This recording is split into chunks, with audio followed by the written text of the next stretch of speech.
know. I'm lost without your mother. She could always keep things together. I can't do that. Please don't send me away, Dad. Sweetheart, I don't want to make your life even more miserable than it already is. You should go and see Mum, you know, Dad. She's very lonely. Yeah. Oh, come on, Barbara, let me in. Piss off and leave me alone. Look, where am I meant to sleep tonight? Why aren't you in your cell? Didn't you hear the bell? I can't get in. What do you mean you can't get in? Who's in there? It's Barbara. She's barricaded herself in. Listen, Davidson, this is Miss Bennett. Bugger off, Screw. You've got exactly 1 minute to open up this door and let me in. You try anything, Vera, and I'll set fire to this mattress and burn the whole place down, me included.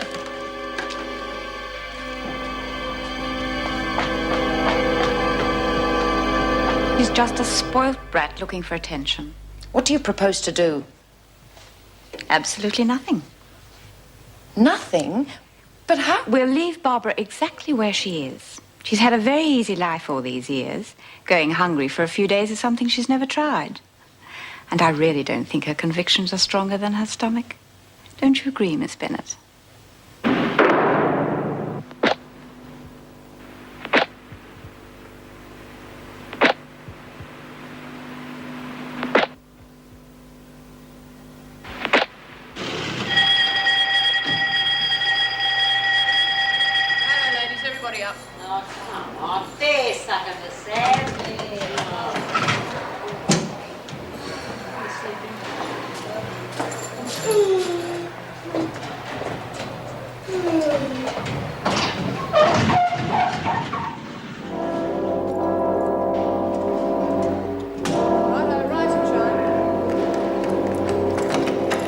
Bet you a pound to a brick that Barbie doesn't last one day in that cell.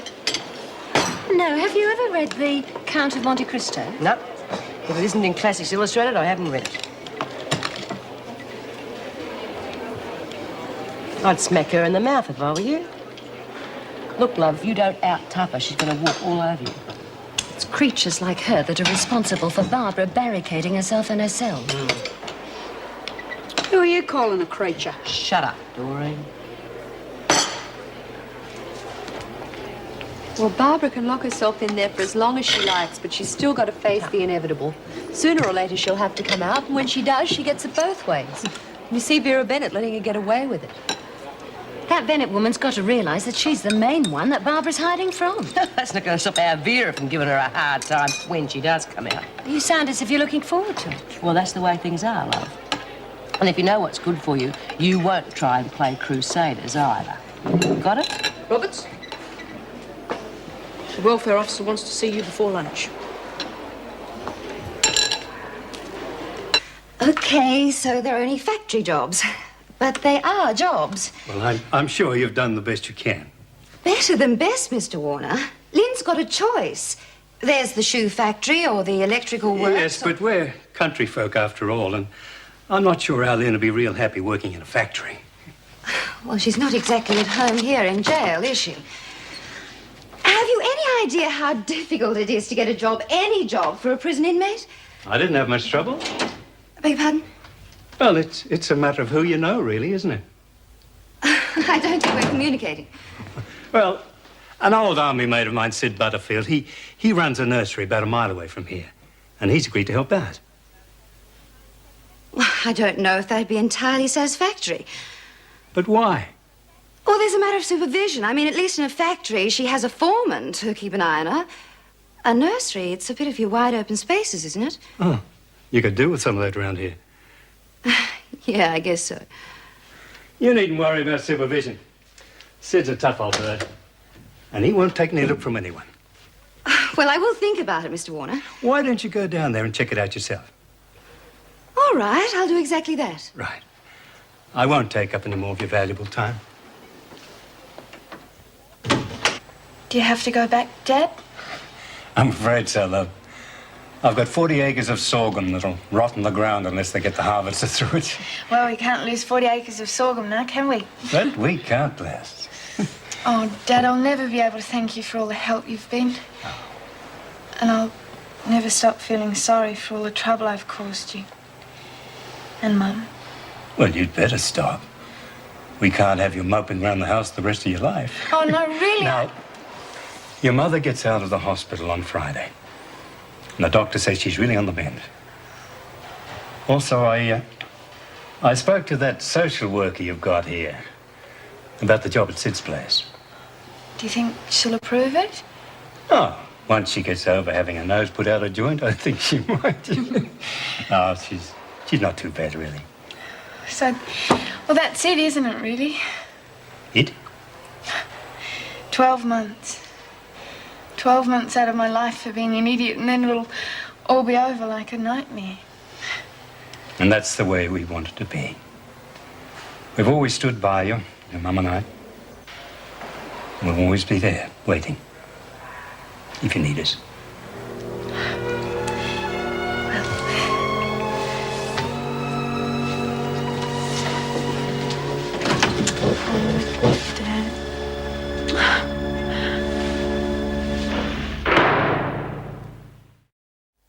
Well, it's all very well for you to say that, but I've never actually done anything. I find that hard to believe. A woman in your position doing nothing with her life. Well, I didn't want to go to university, and when I married Ken, I just wanted to make a nice, comfortable home for him. Oh, I did the usual things, the P&C committees, tennis with the girls every Thursday, but in terms of your idea of doing something, well, there just never seemed to be any need. Well, there certainly is now. If you try and spend time in prison in that frame of mind, you'll just sink lower and lower. Is this your standard pep talk for the troops, Miss Vernon? Because if it is, I suggest you save it for someone far more deserving.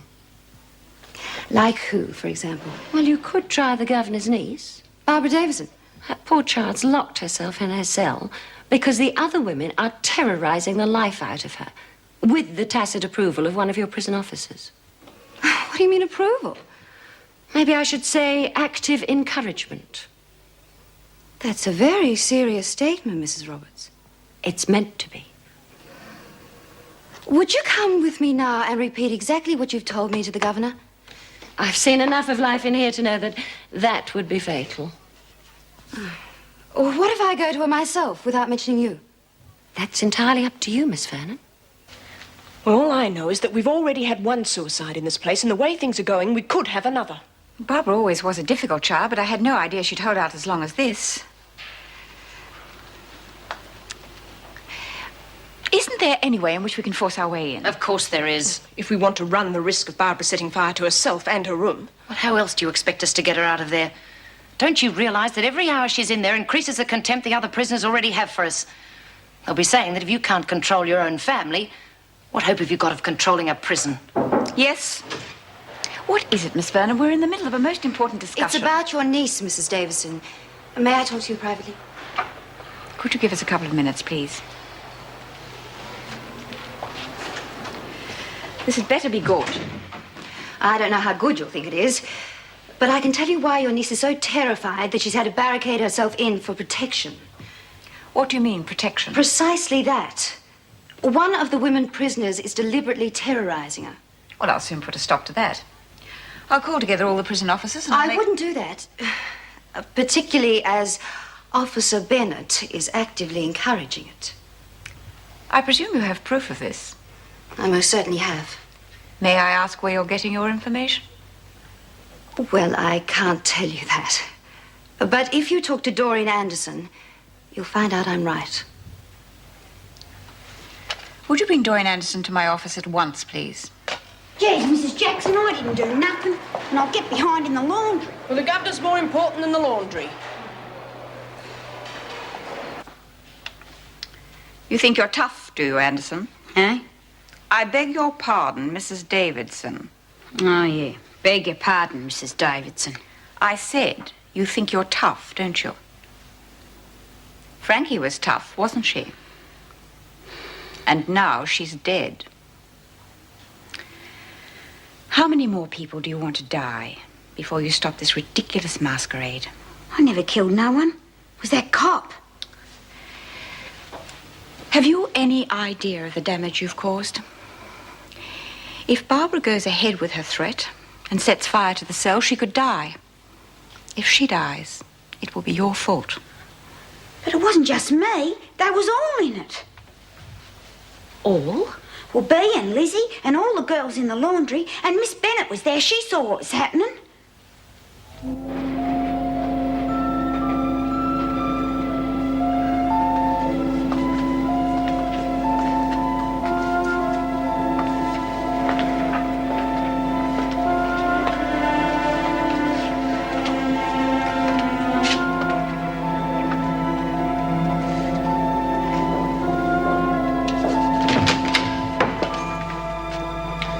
Relax. Look at me.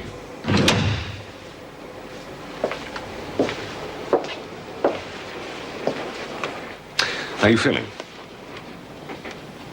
You look just beautiful. Thank you. Funnily enough, I feel it too. It's amazing the difference between a uniform and real clothes. Beautiful, but vulnerable. Is that good? Oh, yes, for us it's just great. But you see and look sad at the jury, all right? I won't have to try very hard. You'll be all right. It's going to be pretty rough, isn't it? You'll be okay. How bad? The prosecution will try to convince the jury that you are a cold-blooded and deliberate murderess. And when I get to your side of the story, your husband's attitude to the baby is being in your bed with another woman while you were having that child aborted. Yes. It will be rough. The question is, can you take it? The Queen and Travers! The Queen and Travers! The Queen and Travers! Come on, Ken. It's time.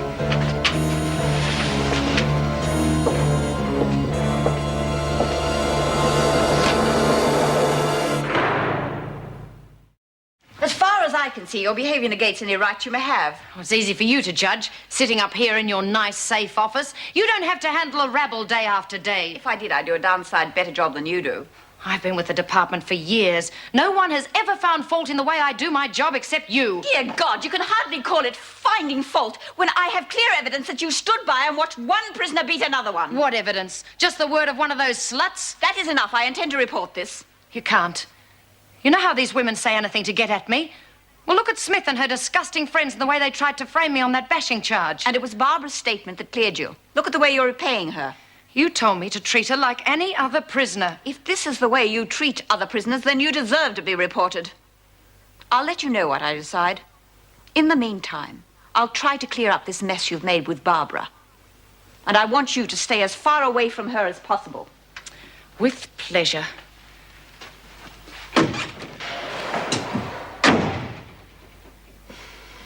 You're not doing yourself any good, you know.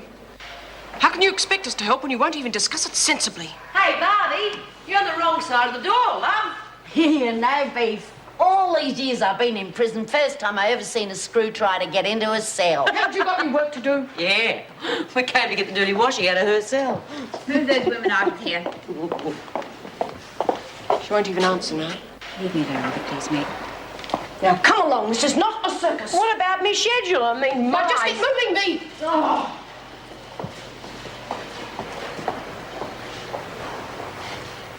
Barbara, I know you can hear me, dear. So if you don't want to answer, at least listen. I've spoken to Doreen Anderson. She told me what happened. I've had a long and difficult session with Vera Bennett. Bet she was lying about me. Let's just say you won't have any more trouble with Officer Bennett. That I can guarantee you. I don't believe you. Now listen carefully, Barbara. In all the time we've known each other, have I ever lied to you? During all the difficulties and differences we've had within the family, I can't think of a single time. Can you? They'll tear me apart, Auntie. The other prisoners, they hate me.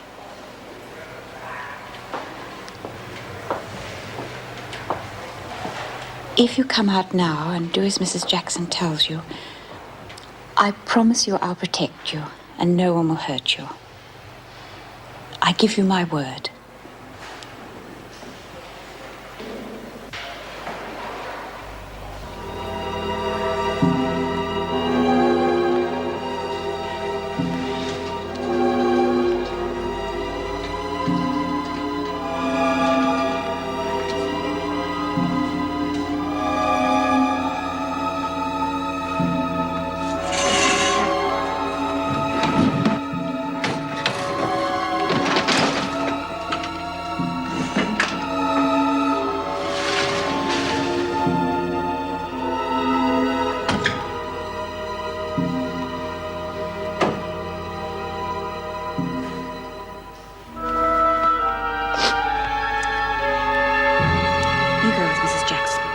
She'll look after you.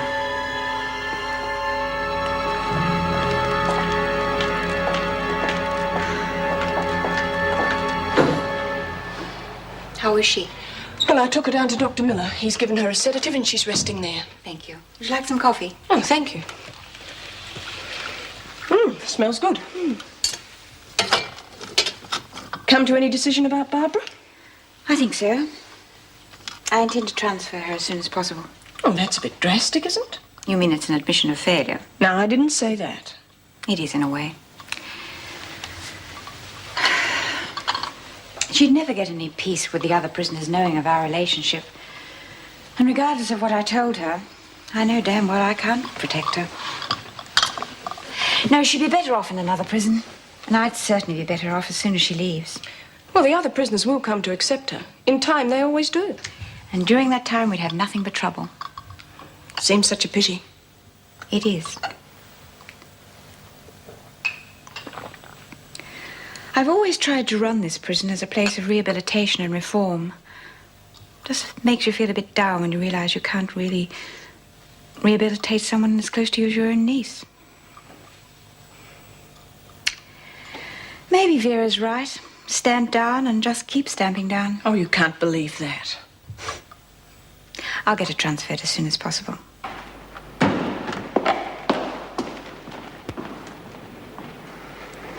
hope the old geezer's ulcers have had some rest this morning.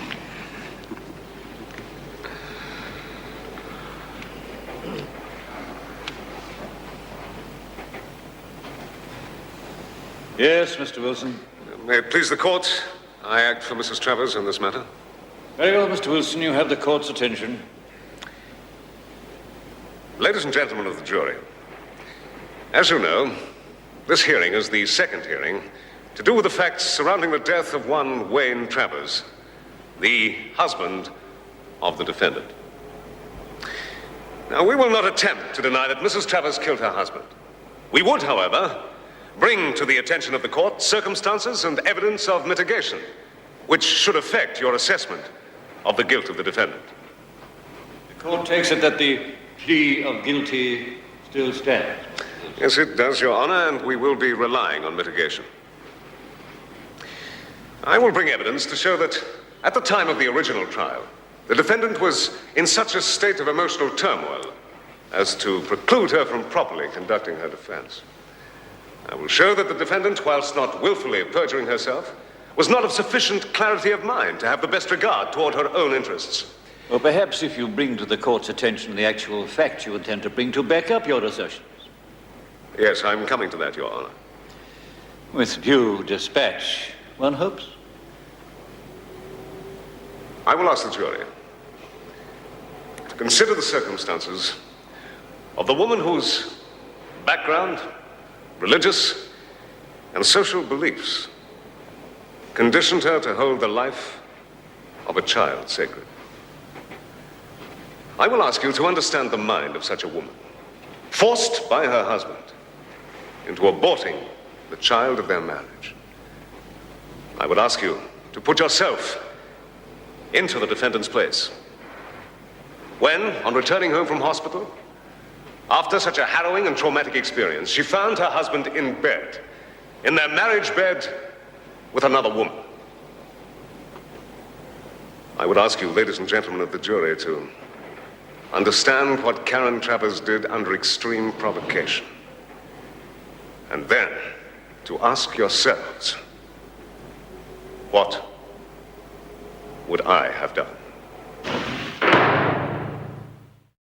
At least understand how Sarah feels. It's not a matter of how she feels. It's things she might pick up if we stay around here. What sort of things? Well, the night before last, I dropped into the club for a drink. And Ted Matthews was there. Didn't notice me coming in. Busy talking to his cronies about how he'd heard that Sarah was having an affair with Bert Warren. And when we found out about it, she made up this lie about him raping her. And you ran him down because you thought that he was going to expose Sarah in court. And that is the bloody gospel according to Ted Matthews. Oh, Ken. And I wasn't even man enough to punch him in the mouth. You tell me what's right for Sarah. Wait around for that sort of filth to get back to her? Or to make a clean start in Ballarat with Viv? No contact, Roberts. Sarah will be all right, especially if you can steal some more time from the business to be with her. Sold the business. You what? A good offer. But you've spent years building it up. Maybe, but it was a damn good price. I was lucky to get it under the circumstances. It's been all the expense of this, hasn't it? What are you going to do now? Well, they've offered me a job. It's based in Sydney. Oh, you're not going to take it? Not many jobs around for men of my age. But Sydney? I'm not going to sell the house. It'll be let, furnished. Sarah will be fine with Vivian, and she can spend the school holidays with me, and I can fly down here once a month to visit you, you know. Tenants? Using my things? Take it back, please. Catherine.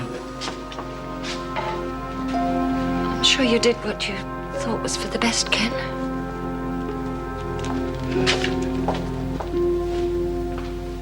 And nothing but the truth. You are Dr. George Barrett, and you conduct a medical practice at 47 Dysart Street, Paran. Is that correct? That is, sir. You were the family physician to the defendant and her late husband?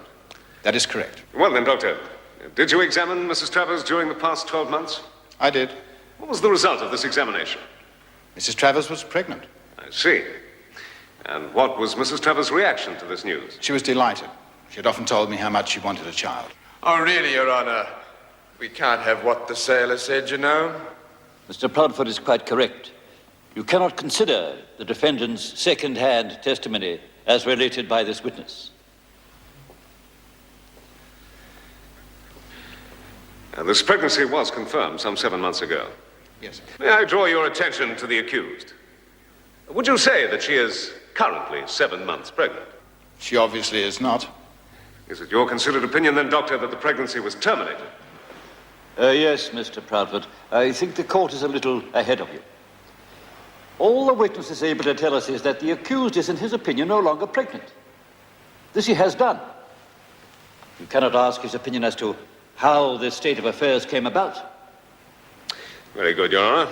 If you continue to show such a lack of awareness of the rules of debate, Mr. Wilson, I may have to rule that your client seek other counsel in her own best interests. I assure the court, Your Honor, that that will not be necessary. You may continue your examination, Mr. Wilson. Dr. Barrett, during the time that you acted as physician for the Travers family, was there ever an occasion that you had to treat Mrs. Travers for any physical injury? Well, Dr. Barrett? Well, I didn't specifically treat her for any physical injury. But I do recall that when she came to pick up the results of her pregnancy test, Mrs. Travers had a badly contused eye. A contused eye, Doctor? Is there any other term by which the jury would know of such an injury? Yes. She had a black eye. A black eye. Thank you, Doctor. That is all. Dr. Barrett. Did Mrs. Travers come to you for treatment to the injured eye? No, sir. Do you know how the eye was injured? I have an opinion. The court is not interested in your opinions, Doctor.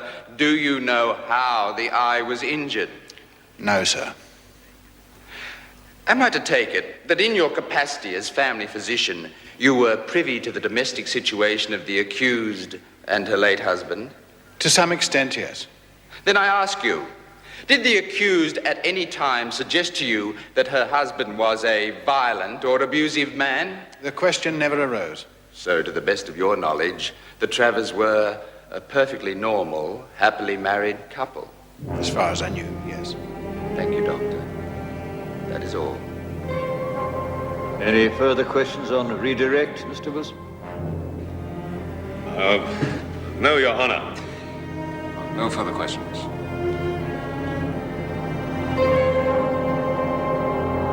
One driver's license, one leather purse, 1640 cash, one yellow metal watch. It's gold. One yellow metal watch.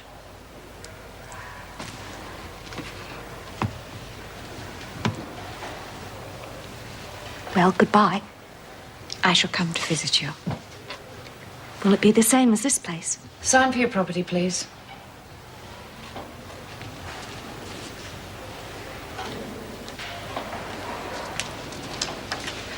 What are you doing here? I just came to say... I just came to say I was sorry. Sorry? Well, I really didn't mean anything.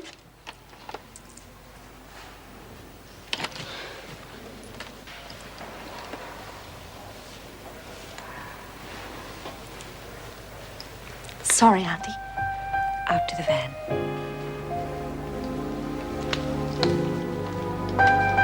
Oh, please.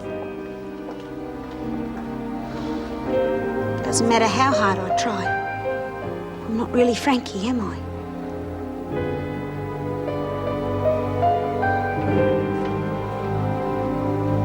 Oh, come on. Gee, it's bloody cabbage again. Hey, how's it going, Perry Mason? Be quiet, Smith. I will not have this discussed until after the trial. Oh, poor old Vera. Can't stand it when the good guys are winning for a change. You killing them, love? Well, don't tell us all in one big rush, will you? I said I will not have this discussed. Vinegar tits. Anderson, up. Who, me, Miss Bennett? What did I do? I didn't do nothing. What did you just call me? Miss Bennett. Miss Bennett. Before that. Oh, that. Oh, yeah, well, I said to my good friend Lizzie here, I said, could I have the vinegar, please, to go on the cabbage? Goes real good with cabbage, vinegar does. You ought to try it, Miss Bennett.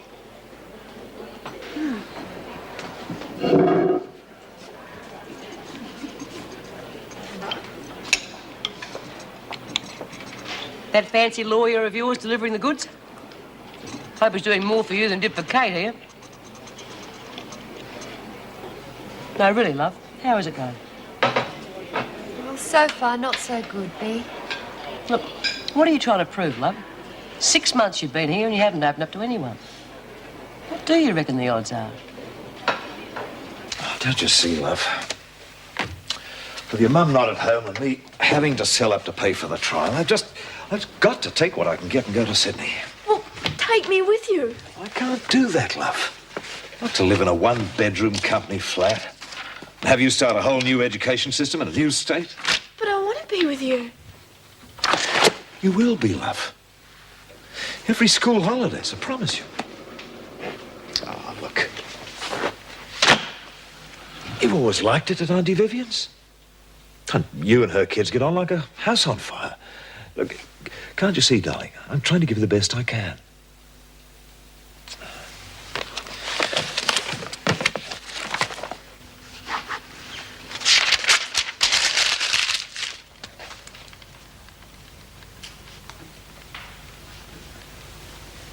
Writing a book, are we, love?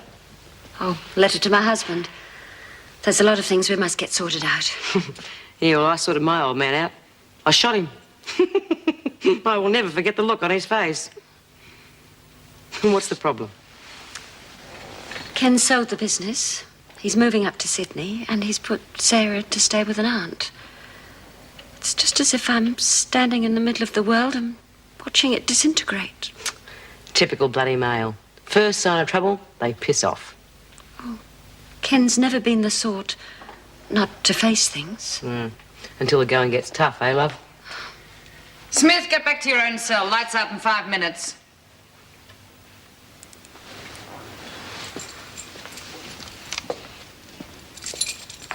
We were only having a chat. This is a jail, your ladyship, not a conversation club.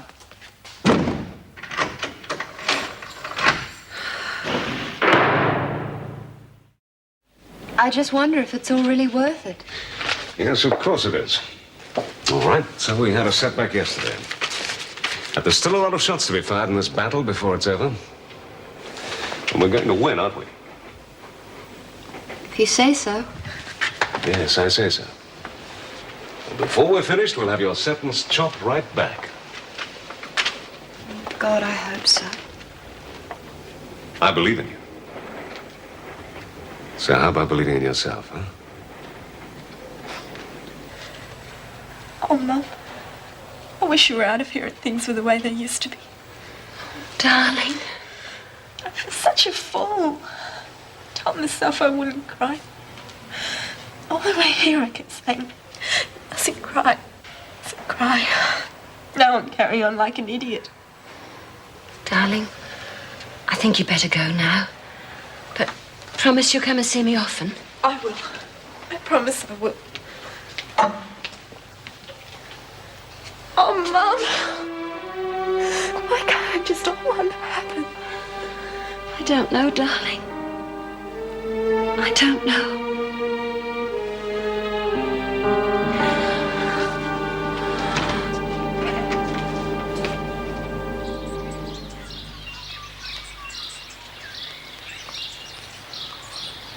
Mr. Butterfield.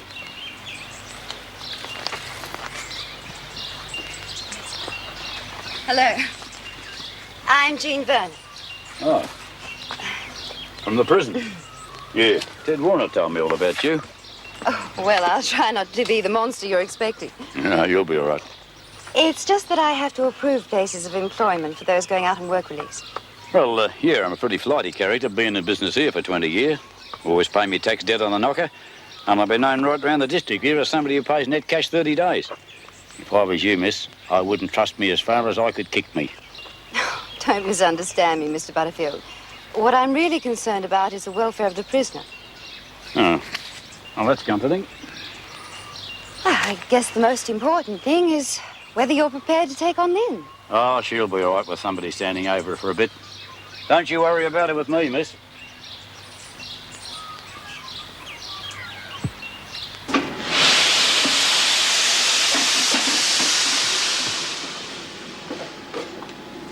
Oh, come on in, love, and join the workers. You both know Kate, don't you? Well, I've just had her promoted. You better be decent to her or bust both your heads. Got any smokes? Sure? Rack off, Doreen. And don't worry about her, love. She's only as tough as we let her be. You ever folded sheets? Yes, of course I have. Well, I would have thought you had servants to do that, seeing you're so rich. Oh, I'm not rich. Oh, here, get on the end of this. Not rich? Old Vinegar Tits is a bit of a stickler if they haven't even done right. It's awfully good of you taking me under your wing like this. No, think nothing of it. Makes me look good having a lady like you hanging around. You're really very kind under all that bluster, aren't you? Yeah, well, don't let it get round. And you are Dr. Gregory Miller, the medical officer at the Wentworth Detention Center. That is correct. Did you meet the accused on her admission to Wentworth? I did. And what is the procedure in your capacity on such an admission? A medical examination is given to the prisoner prior to her joining the other prisoners. Did you conduct such an examination? Yes, I did. With what results? The accused was in good physical health, apart from some apparent burn scars on her back. What could have caused these burns, Doctor? To the best of my knowledge, they were caused by someone stubbing out cigarettes on her back. Have you any idea who was responsible for that? I believe it was the defendant's husband, Wayne Travers. You have stated, Doctor, that the accused was in a state of physical good health. That's correct. At the time of her admission. Now, what can you tell the court about the state of her mental health? Mrs. Travers was in a state of complete mental and emotional turmoil, subject to fits of intense depression. As you may know, Doctor, it is customary to lodge an appeal against sentence within 1 month. Is it your opinion that Mrs. Travers was sufficiently mentally competent to have lodged such an appeal within that given time span? I don't think she was, no. Was Mrs. Travers pregnant at the time of her admission? No. Was there any indication that a pregnancy may have been terminated immediately prior to her admission? I couldn't say. I had no reason to conduct such an examination. In your considered opinion, Doctor, is it at all possible that Mrs. Travers' mental state could be attributed to her having had an abortion? That is entirely possible, yes. Thank you, Doctor. Tell me, Doctor, your qualifications would be the same as any normal general practitioner's? Certainly hope so. Psychiatry, I believe, is a highly specialized form of medicine. It is. And yet you, a general practitioner, diagnosed the accused's psychiatric problem and formed the opinion that she needed help and that the problems were caused by the breakdown of her marriage. That's correct. Did you, in fact, seek special psychiatric care for Mrs. Travers? No.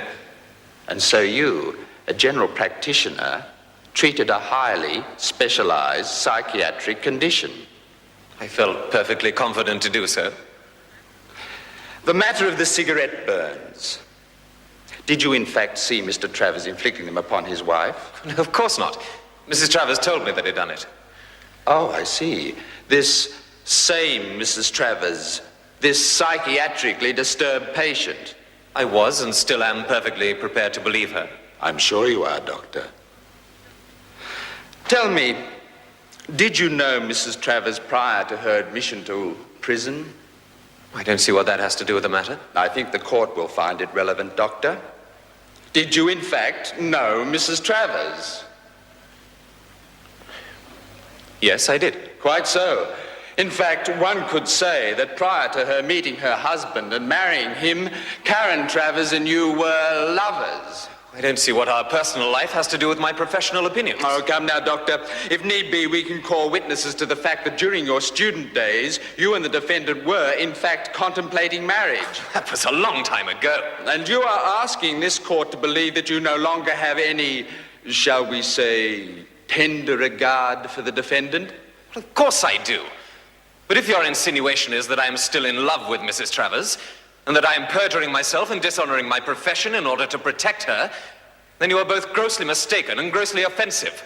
I doubt if I am any of these things, Doctor.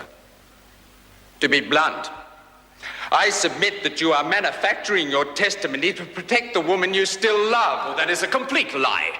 Mrs. Travers was an emotionally and mentally disturbed woman when she was admitted to prison. I felt pity for her, but I did not, and I do not love her.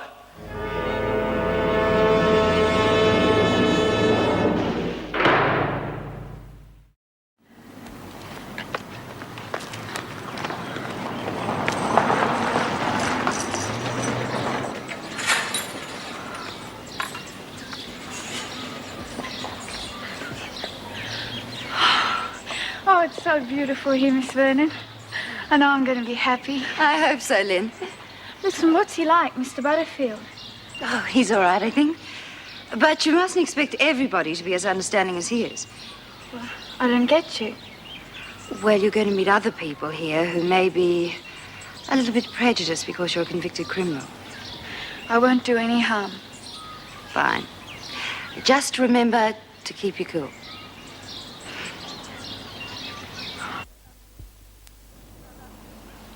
Mr. Butterfield. G'day, Miss Vernon. I'd like you to meet Lynn Warner. Hello, young Lenny. Hello. Here we are then, eh? Yep. I'm going to expect a fair bit from you, you know. I mean, anyone who comes to work here gets to work right on time and does a decent day's work for a decent day's pay, right? I don't keep any bludgers on staff. Oh, no, I wouldn't let you down, Mr. Butterfield, I promise. You know anything about plants? Oh, a bit. I worked in the garden at the prison. Let's see now. What are they, and what's wrong with them? Well, they're coleus, Yeah? and they need thinning out. Why's that? Well, because the root system will tangle itself, and they'll wind up strangling each other. Not bad. She'll do, I reckon. I hope so. Funny, you know. She doesn't look at all like a hardened crim, does she? I don't know. What does a hardened crim look like? I thought it was the most wonderful news I'd ever had. Can you tell us why it was such wonderful news? My husband and I had been drifting apart for months. I thought by having a child, we might be able to bring the marriage back together again. I see. And your husband, did he share your joy? No, he didn't. When I told him the news, he became angry, violent. He screamed at me, slapped me across the face. That was the black eye to which Dr. Barrett referred in his earlier testimony. That's right. Yes. Mrs. Travers, was it unusual for your husband to beat you? Please, I'm afraid you'll have to answer for the stenographer. No, it wasn't unusual. He was very violent, very cruel. And yet, you stayed with him. I was married to him. Married in the church. Oh, yes, the church. Mrs. Travers, please, could you tell the court what happened when Father Byrne paid a visit to your home? Father Byrne came to see us after one of our arguments. I was terribly upset. He sat and talked to me for a couple of hours and told me that if I decided to have an abortion, in the eyes of God, I'd be committing murder. But I decided to go ahead with it anyway. It was the only way I could keep Wayne. I got the address of a clinic from a friend. I went there and terminated my pregnancy. It was horrible. As if they were removing some kind of unwanted growth. It hurt then. I think it'll hurt forever.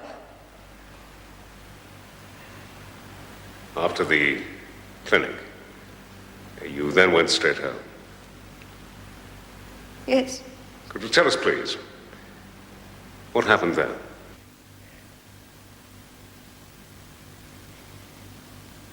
I'll never forget. I felt so sick. I felt as if I was going to die. I walked in the front door, heard laughter upstairs. I went upstairs.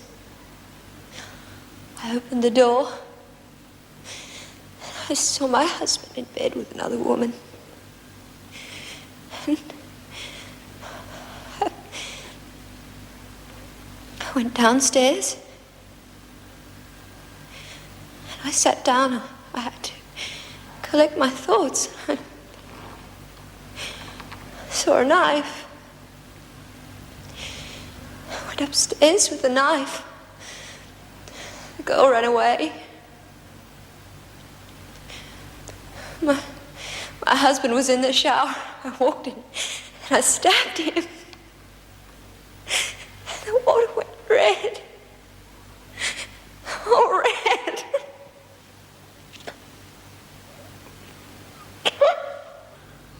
Your Honor, I have no more questions. But I would ask that the court adjourn at this stage. Mrs. Travers is naturally upset. That's reasonable, Mr. Wilson. Mr. Proudfoot, you have any objections? I have no objections, Your Honor. All stand. This honourable court now stands adjourned until 3 o'clock. God save the Queen. Very touching. The jury loved it. I wonder if they'll be as impressed when I've finished with her.